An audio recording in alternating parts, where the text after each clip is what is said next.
I recently flew to the States and gave a presentation called the $30 million shopping ads formula to a packed room of high-level e-commerce entrepreneurs. In the speech, I laid bare the shopping ads strategies we use at my agency Big Flare that made $30 million in revenue for our clients.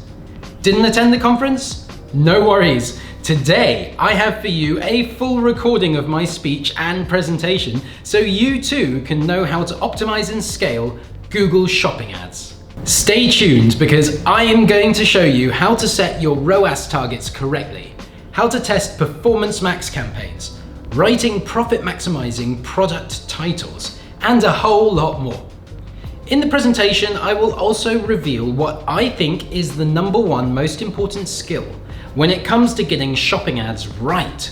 And I'll have a whole section on that #1 skill. Now, before we head into the presentation video, please give me a thumbs up down below if you like this kind of content. All right, thank you. So coming up next is my presentation, the $30 million shopping ads formula.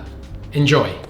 Hello and welcome. So I'm going to talk to you guys today about the $30 million Google shopping ads formula, or what me and my team did to make $30 million in revenue for our clients from Google Shopping. So on the agenda today, I have 4 ideas that I want to transport out of my brain into your brain. And I hope that once these ideas are in your brain, you'll be making more revenue and profit out of Google Shopping. I'm the founder of BigFlare.com. We are a small boutique PPC agency. We're a team of 7 people. We've been around 10 years, and our big mission is to help 7-figure e-commerce store owners get to 8 figures and beyond with paid traffic. And we do a lot of Google ads. So spent about £12 million, which is about $16 million on Google ads last year. And that amounted to around 100 million in revenue for our clients. So first idea, ROAS targets done right. And I humbly submit to you that this is the #1 skill when it comes to Google shopping ads. And there is a wrong way to go about this and a right way to go about it. The wrong way to go about it, the way that people often default to, is plucking targets out of thin air. So maybe going, I don't know, maybe we should do 500% ROAS in Google Shopping. Or just launch and see. So you launch Google Shopping, you see what kind of return on ad spend you get, and then you go, oh, that's nice, let's roll with that. Don't do that, because if you do that, you're probably leaving money on the table. Instead, what you want to do is first get clear on your business goals, your wider business vision for the next 1 to 3 years. Then, align your ROAS targets with those goals. When you do this the first time, you're probably not going to get it right, so you need to have a monthly ROAS testing process so that you can get data back to see if you were right or not and adjust. First of all, you need to know that you have to pick one of these 2 things. You can't have both. Well, you can have both, but you can't prioritize both of them, and having more of one is often going to result in less of the other one when it comes to Google Shopping. So how do you pick one? This is the bit where you look to your longer-term business goals, your longer-term vision. So fast forward to the next 1 to 3 years, where do you want your business to be in the future? Perhaps you're a $5 million business now and you're looking to get to $10 million. And that big revenue target is high, wide, and handsome in your company documents, you're aiming your team around it, you're willing to sacrifice a bit of profitability to get to it. Well, if that sounds like you, you're probably a revenue priority business when it comes to Google Shopping ads. If, on the other hand, you're a bit more chilled about revenue growth goals, and yeah, you want to grow, everyone wants to grow, right? But you want to maintain the maximum profit margin you can as you grow. If that sounds more like you, you're probably a profit priority business when it comes to Google Shopping. So pick one of these 2 things and know which one you're focusing on. So once you know that, it's time to understand the real relationship between profit, revenue, and your return on ad spend in Google Shopping. And this bit is a little bit counterintuitive. Not everyone realizes this, but higher return on ad spend is not always better. It's not always a good thing, because when you look at how gross profit relates to your return on ad spend target, yeah, up to a certain point, it does increase. As you increase your ROAS target in Google Shopping, up to a certain point, your gross profit increases. But there's a critical point where all of a sudden it comes back down. And if you keep on increasing your return on ad spend target, after that point, you're actually making less money than you could if you reduced your ROAS target. Now let's look at revenue. It's a much simpler relationship. As your return on ad spend target goes up, your revenue comes down. Very simple. The reason for that is the way you increase your return on ad spend in Google Shopping is to bid less. So when you tell the machine to get you a higher ROAS, it responds by lowering your cost per click bids. And by lowering your cost per click bids, you spend less and you make less. And that is the only point on these two graphs that you can actually calculate ahead of schedule. You can know this without going out and testing the market. It's a very simple formula. 1 divided by your gross profit margin percentage. So if, for example, your gross profit margin percentage is 50%, 1 divided by 0.5 is 200%. So in that case, that business breaks even, and the blue line is at 200% return on ad spend. The yellow line is what I like to call the ROAS sweet spot. And if you are a profit priority business, the yellow line is where you want to be and nowhere else. This is the only place where you can maximize profit. Any other ROAS that you're getting will not maximize profit for you. So if you just plucked targets out of thin air and you want to maximize profits, you'll be very lucky if you're actually doing that. You need to test the market and figure out where the yellow line is for you. The pink line is just a really sad place to be. No one wants to be at the pink line. Don't be there, avoid that. And sometimes I hear business owners tell me things like, I'm at a 1,000% return on ad spend in Google Shopping. Isn't it great? And I kind of think to myself, I nod and smile, and I think to myself, yeah, it's probably not great. It's probably too good to be good, because you're probably at the pink line at that point. And if you just reduced your return on ad spend target, you'd make more revenue and more profit at the same time. So profit priority businesses, you want to be at the yellow line. Revenue priority businesses usually want to be somewhere in between the blue line and the yellow line. You want to be at a lower ROAS target than the ROAS sweet spot, because that will make more revenue. You probably want to be above the blue line. You probably want to be somewhere that's actually generating some profit for you. So how do we go about figuring out where you need to be?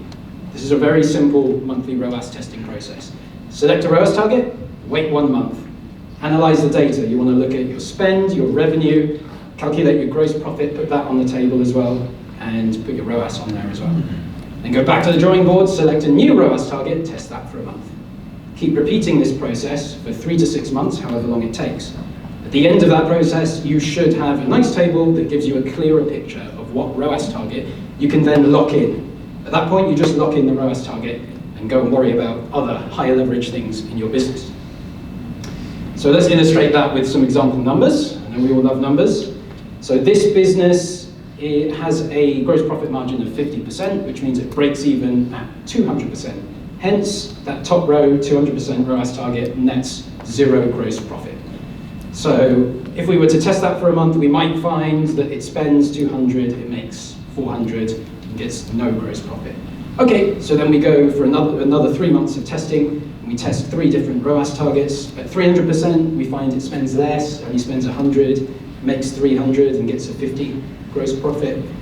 And then we go up to 400% ROAS, and then we're going to find it spends even less. This time it spends 60, makes 240, and gets a gross profit of 60. And then we go up to 500, and at this point we realize we're getting towards that pink line, because it spends less, it makes less, and it has less gross profit as well.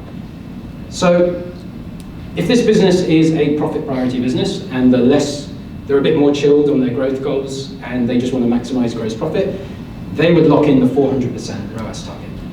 If they are a revenue-focused business, they're going to lock in a target lower than 400%. Most businesses need to make some gross profit, so they're probably just not going to run it at the break-even point. So a revenue priority business might go and lock in the 300% ROAS. Idea number 2, test Performance Max. So Performance Max is kind of the 800-pound gorilla in the room of shopping ads at the moment. Why should you test it though? Well, it's got more placements across all of Google, and we're seeing about 10 to 30% uplift in sales from Google Shopping for clients where we're running it, and we're running it for most of our clients now. And it's replacing Smart Shopping by September of this year. So if you're currently running Smart Shopping, the question is not, should you test this? The question is, when are you going to move over to it? September is the latest, because by then Google will have just rolled everyone over from Smart Shopping to Performance Max. And what we're seeing at Big Flare is it often gets a really strong return on ad spend straight out of the gate. So in 2 to 7 days, we're normally seeing it get to a profitable ROAS. But what is Performance Max? For those that aren't entirely clear on what it is, I'll explain. And to explain, let's go back to the beginning. In the beginning, there was standard shopping. Standard shopping ads had the Google search placement, and it did a bunch of shopping ads. It didn't really do any retargeting or prospecting on the Google Display Network, YouTube, Gmail, anything like that. You could get those campaign types, but you had to set it up in a different campaign. Then came along Smart Shopping. It added 3 extra placements. It added display, Gmail, and YouTube, and it did a bunch of retargeting and a little bit of prospecting, a little bit of cold traffic as well was running on those placements. And it added that to the same amount of shopping ads you were already getting on your Google search results. So Performance Max, to put it simply, is essentially Smart Shopping plus 2 things. Smart Shopping plus the Discover feed on the Google app on mobile devices, plus max placements for sellers that have local retail outlets. And it does just as many shopping ads as before, and it seems to be doing a bit more retargeting and a lot more prospecting across those additional placements. We can't know for sure because it's a bit of a black box. Google's being annoying as usual and not giving us much data on what it's actually doing. But this is what it seems to be doing. More retargeting, more prospecting. So how to go about launching Performance Max the right way. It's a really easy campaign setup process, but there are some things I can add to this to help you do it better. In the pre-launch phase, you want to max out your assets, add a variety of assets, and use audience signals. And I'll get into that in the next slide. After you launch, when you've been through that campaign setup process, I recommend starting with low budgets and no target ROAS. Don't give it a target to work to initially. Just let it optimize and see what it can do. Once you've got some data, then you can put in that target ROAS, and that's when you can start to scale the budgets to see how high it can go at that return on ad spend. There are things you can do to optimize your Performance Max campaign as well. A lot of people think, oh, it's so automated, I just set it and forget it, right? Well, no, there are things you can do once to twice per month, and if you do those things, you will improve your CTR and performance. And those things are reviewing your asset performance, replacing poor performing assets, and something I like to call riffing on what works and trying something new with your asset replacements. And I'll go into that in a minute as well. So pre-launch assets and audience signals, this is what it looks like. For your assets, that's your headlines, images, logos. So you can go up to 15 images, you can have 5 headlines, 5 long headlines, 5 descriptions. So just max out all of that stuff. You can add a bunch of logos and videos as well, if you have them. So just add as much as possible, but add a variety of things. Don't just say the same thing the whole time, because then you're not giving the machine a good opportunity to optimize for a higher CTR. And then audience signals. This step in the campaign setup screen is optional. Google lets you get away with not adding audience signals, but don't treat it as optional. I treat it as compulsory, because what it does is it tells the machine what audiences you think are going to work well for you, and that shortcuts the learning process for the machine. It doesn't have to then go and test everyone. If you let it go and test everyone, it will eventually arrive at the same answer, but it will just take longer and you'll waste more money in the meantime. So do add audience signals. I recommend adding 5 to 10 of each of these types: custom segments, retargeting lists, and in-market and affinity audiences. Go into your assets report, view your assets, and then after a week or 2 of running, you will get that performance column on the right-hand side, and it will tell you which assets are low performing, which ones are best, and which ones are good. Very simple strategy: just take out anything that says low performing and replace it with something you hope performs better. When replacing headlines or low performing images or descriptions, I like to use a 2-pronged approach. Like 50% of them replaced by riffing on what works, and 50% of them try something new. So in this example, I'm replacing one of the headlines with riffing on what works, something that I think will work based on what's worked before. And for this client, we might have noticed that whenever we mention how we're better than the competitors or the best in the market, that we get good performance. And so we might riff on what worked and mention in our new headline that we've got 1,000 5-star reviews. And then the other headline, I'm trying something new. We've never mentioned in our headlines that we have this offer on the site. So we'll try something new and do 10% off first order. Profit maximizing product titles. So important for Performance Max, important for any kind of shopping ads campaign. Profit maximizing product titles. So why you should do this? Google uses your product feed to decide which keywords you're going to show up for. And there's one field in that feed that it uses more than any of the other fields combined. And that's your title. If the keyword is not in your title, chances are you're not going to show up for it. So you've got to get your high volume, most relevant keywords into your titles. And how do you do that? Simple process. Start by researching your keywords in the Google Keyword Planner tool. It's a free tool that you can access from your Google Ads campaign. Just go Tools and Settings in the top right. It's in the drop down there, Keyword Planner. Plug in some of your bullseye keywords, 2 or 3 of them, and search for them, and get keyword ideas from Google. Google will tell you the related keyword ideas and their search volumes. And then you can go down that list and find the keywords that are relevant to you. They have to be relevant, but also get good search volume. Write down those keywords, put it in a digital notepad or a physical notepad. Write down all the most relevant high volume keywords. And then you can go to your product titles, and essentially it's time to keyword stuff. So you've got 150 characters of space in your product titles. It's 150 characters of keyword stuffing that you can do, and get as many of those relevant high volume keywords into your title, and front load it. The most important keywords go at the beginning, because Google does look at the beginning of your title first and places more importance on the keywords that are there. At the end of your title, you can add things like your variant and your store brand. Okay, so here's an example client that we work with where we went through this process. The original title is at the top, and it's just a copy and paste of the title they had on Shopify. So look at your titles right now. Are you just copy and pasting the titles from your store into Google Shopping Ads? If that's the case, then you're probably not maximizing the potential search volume of your shopping. We came along and we did that exact process. We researched the market, we understood which keywords are being searched for that are relevant to this product, and then we came up with the second title. Look at all the extra keywords in that second title. These are keywords that were not being targeted before. Things like essential oil blends, citrus oil, anti-anxiety oil, thieves oil, sleep oil, aromatherapy oil for diffusers. So we did this, and we got a 129% increase in clicks. Imagine if you could do that for all your products.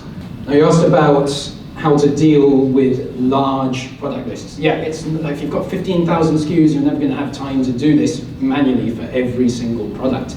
So that's where rules come into play. So if you've got a dozen or a couple dozen products. With that keyword-rich title that's getting fed to the shopping engine, does that have to be on the landing page as well, or can you? You don't have to have the same title on your landing page as you do in shopping ads. In fact, when I see that, that's usually a red flag. When I go into a shopping campaign and I see, it's the same title on Shopify as it is in shopping ads, like immediate red flag. It's like the title that works best on your store is not the same thing as the title that works best for shopping ads, and they don't have to be the same. There's no reason why they have to be the same. And if you use Shopify and use an app to run your feed, it'll let you have separate titles. Like Correct. One's Shopify's and one's the feed's title. Correct. So if you currently have a free feed creation tool, it's probably not going to allow you that level of customization, which is why I always recommend getting a premium feed management tool, because that allows you to customize your titles to be something different in the feed versus on your store. And usually the free tools won't allow you to do this either, and the premium ones will. So for the rest of your products, when you've got hundreds of thousands of SKUs, manually optimize your best sellers, because that's worth it. It's worth taking the time for it. And for the rest, you can automate with a simple rule that you can set up in your premium data feed management tool. I love and recommend feedoptimize.com, but they're not the only one, like Data Feed Watch, Go Data Feed. There's tons of options out there in the market. All of them will let you do stuff like this. What is the value of actually putting the, I guess I'm assuming private label brand. If you're a private label brand, is there any advantage in putting brand in here, or is that just a waste of space? Because like the store is also named the brand. Yeah, it's not a waste of space. It's worthwhile putting in. It should trigger, like assuming that you want to be showing up for your brand terms, and if your brand gets a lot of searches, like enough to show up on Keyword Planner tool, then you want to make sure you're showing up, and adding it into the title as well will help you show up more often for it. Yeah. So these are just example rules. You can see there are different rules depending on what product category or niche you're in. You don't have to use this exact one. What I'm just trying to communicate is you need to create a rule system that works for your products in your industry. All right, so product titles are super important. We've covered that. Now, let's talk about how you can get twice as much title space. So I mentioned that you have 150 character limits in your shopping titles. But with this thing that we call the shopping dupes method, you can actually double that amount of space. So if you do shopping dupes, you can get twice as much title space. You're going to go up to 300 characters with this, which allows you to target more keywords. It gets you incremental clicks and sales because you're targeting new and different keywords. And it allows you to do this cool thing where you can run 2 campaign types that you wouldn't normally be able to run in shopping ads at the same time, and I'll explain that in a minute. You start by duplicating your product in the feed. So copy and paste, so now you've got 2 products that are exactly the same in your feed. And then, this is the fun part, you change the item ID. You don't have to change it much, just add a -2 or a -dupes on the end of your item ID. When you do this, Google thinks you just created a new product. Google differentiates products in your feed by item ID, and by changing the item ID, Google thinks it's a new product, and it doesn't matter that it's the same image, the same title, the same landing page, all that stuff. It can be exactly the same. So once you've done this and created a new product, now you can change your title. Now you've got an extra 150 characters of space to play with.